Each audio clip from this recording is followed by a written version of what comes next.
Gen Z, and you're just exhausted by the absolute noise of the modern world, you are in exactly the right place. Welcome to today's Explainer. Think of this as your essential survival toolkit. We're going to completely rewire how we think about failure, money, relationships, and our overall purpose.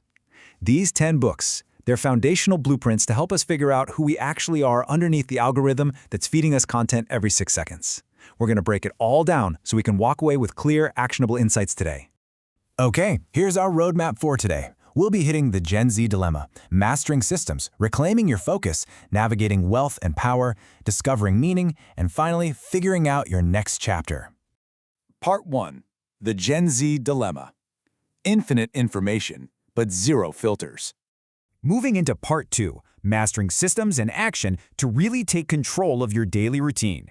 You know, to survive in an era where we literally have infinite information being shoved at us 24/7, just taking a minute to sit with a single idea, that's a superpower. And it starts with our daily routine. Let's totally sidestep that toxic 5 a.m. grind hustle culture. Instead, look at James Clear's Atomic Habits. The internet loves to push this intense, all-or-nothing mindset regarding our goals, right? But honestly, that just leads straight to burnout. Clear basically says, hey, you don't rise to the level of your goals, you fall to the level of your systems. The whole secret is just aiming to get 1% better every single day. It's crazy to think about, but picking just one tiny habit, like reading one page or doing 5 push-ups, is enough to start shifting who you are without completely crushing yourself with intensity. Now check out these numbers from Meg Jay's The Defining Decade, because they are staggering. As a clinical psychologist, she points out something really crucial.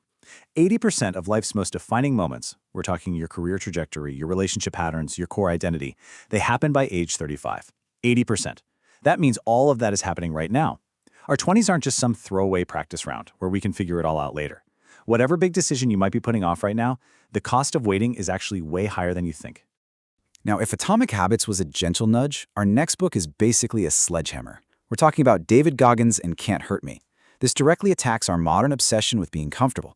Goggins argues that in our super-optimized world, comfort is actually quietly making us weaker, not happier. It's an intense wake-up call for sure. Seriously, try this today. Find just one mildly uncomfortable thing. Take a cold shower, push through a brutal workout, or finally have that awkward conversation you've been dreading and just do it anyway. Purposely callous your mind a little bit.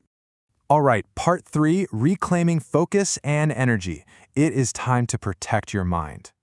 So we need to talk seriously about guarding our mental energy against platforms and algorithms that were, quite frankly, engineered to steal it. We've got 3 absolute heavy hitters here that act like a reset button for a generation raised on constant comparison and distraction. Digital minimalism, the subtle art of not giving a fuck, and deep work. Let's break down exactly how these core ideas apply to us. Starting with Cal Newport's Digital Minimalism. This isn't just about, deleting apps off your phone. It's an actual framework. It kicks off with a 30-day digital declutter to help you rebuild some intentionality with your devices. But hey, for a quick win, try this 24-hour experiment. Turn off literally all your notifications except for calls and texts from actual human beings. When you do that, pay attention to how loud your own thoughts get.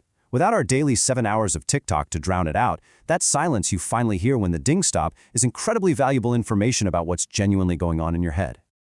Next up is Mark Manson's The Subtle Art of Not Giving a Fuck. Look past the edgy title for a second because the core message is profound.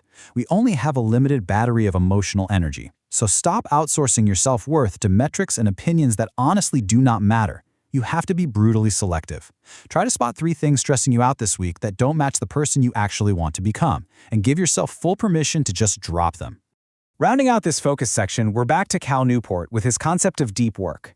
We live in a world of shallow work, right? 17 open tabs, group chats popping off, the infinite scroll, but Newport argues that the ability to perform deep, focused, single-task work without any distraction is our generation's most endangered skill. And because it's rare, it is incredibly valuable. Reclaiming your attention is literally how you gain an edge. Just try blocking out 60 minutes today for one single task, with your phone in a totally different room.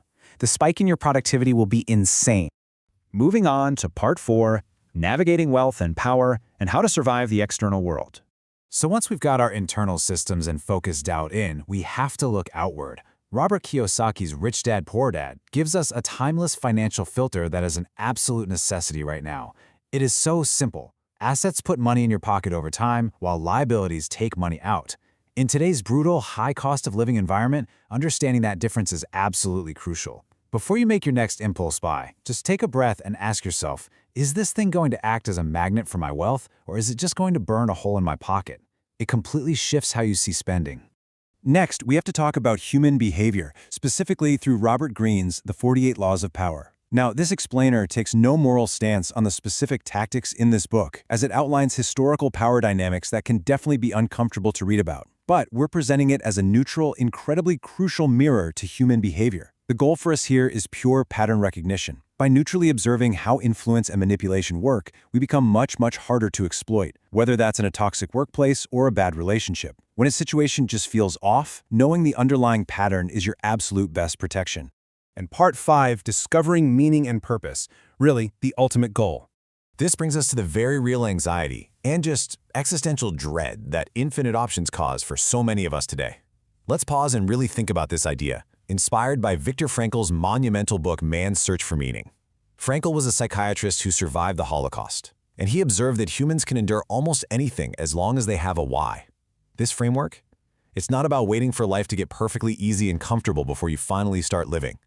It's about finding meaning even when things are incredibly hard. Let that anchor you. Just pick one small responsibility today.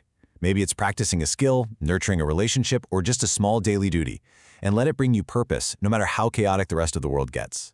Before we reveal our final book, let's just be completely honest for a second. What is that one thing you've been quietly wanting, but you keep talking yourself out of? It is so incredibly easy to get paralyzed by all the different career paths and content out there. We talk ourselves out of what we actually want because we convince ourselves it's impractical or unrealistic. And that leads perfectly into our #1 book, Paulo Coelho's The Alchemist. Now, on the surface, sure, it's a fable about a shepherd boy looking for treasure. But underneath that, it is this profound meditation on what Coelho calls your personal legend. This book gives us the exact permission we desperately need. Permission to want something deeply, permission to fail while going after it, and the trust that the pursuit itself is what actually transforms you. Honestly, it makes you want to take that hidden desire you were just thinking about and say it out loud to at least one person today.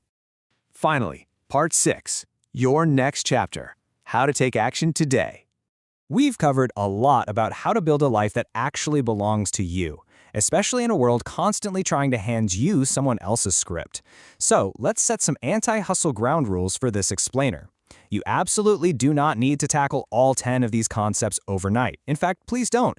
You just need to pick one single book, find your one starting line, and begin today.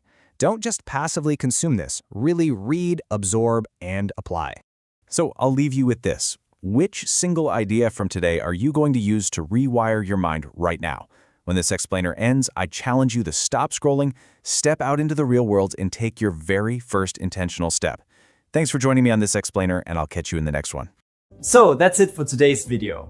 If you enjoyed it, please hit the like button, leave a comment below, and consider subscribing. And share this video with your friends. I'll see you in the next one. Goodbye.